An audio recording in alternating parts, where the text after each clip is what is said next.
me, chi c'è su me, lo stonte fascinoso.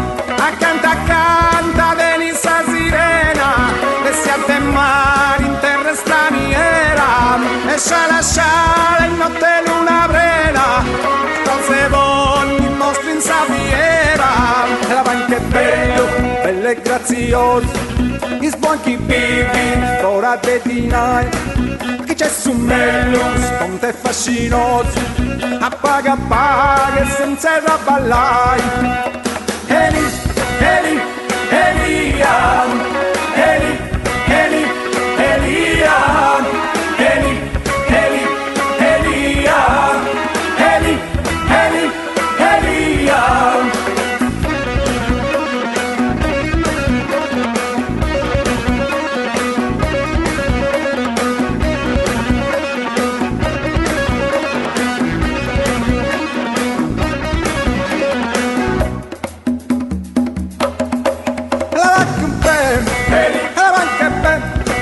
La banca è bella, un bella e graziosa. Anche c'è su me, anche c'è su me, anche c'è su me, lo stonte è fascinoso. Accanto, venisse a sirena, si ha mare in terra straniera, e sciala in notte luna brena, scose vogli mostri in saviera. La banca è bella e graziosa, gli sbonchi vivi, ora te dinai, chi c'è su me, lo stonte fascinoso, appaga e senza da ballai.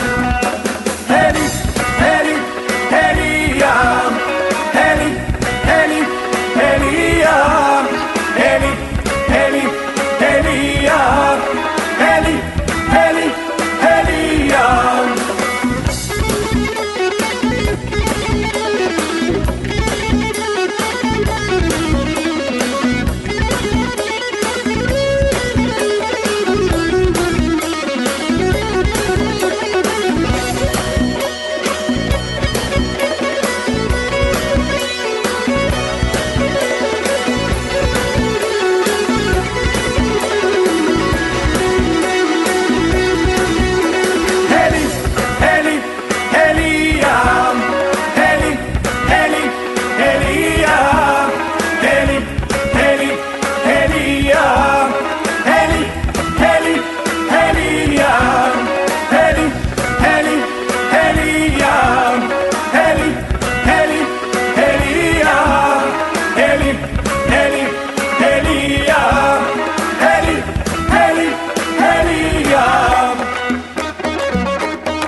Amici, la buona musica sempre su Radio Sintony al numero 666-300, mi raccomando telefonate per esprimere la vostra opinione sul programma e soprattutto sui gruppi musicali che si esibiscono. Ahimè, dobbiamo salutare gli Sdenora che oggi ci salutano, vanno via dopo 4 settimane di permanenza e ce ne dispiace non poco. Chiediamo brevemente ad ognuno di loro l'esperienza televisiva, come è stata, come si sono trovati. Iniziamo da Marcello per dovere di grado, insomma. Marcello. Devo ringraziare Roberto Nunes che ci ha dato questa possibilità, siete stati molto simpatici tutti e speriamo di rincontrarci una volta. Ciao a tutti. Grande Marcello. Matteo, simpaticissimo Matteo, ha promesso che domani come finisce le riprese si taglierà la barba, quindi succederà anche questo. Allora, Matteo, 2 parole su questa esperienza televisiva. Abbastanza tranquilla, voi siete molto simpatici, questo sicuramente favorisce il contatto. Ciao a tutti, spero di incontrarvi ancora. Lapidario come sempre simpatico. Maria Grazia. Grazie a tutti, però che difficile davanti alle telecamere. Preferisco suonare. E poi chiudiamo con un dulcis in fundo con il nostro amico Alberto. Votate Isdenora.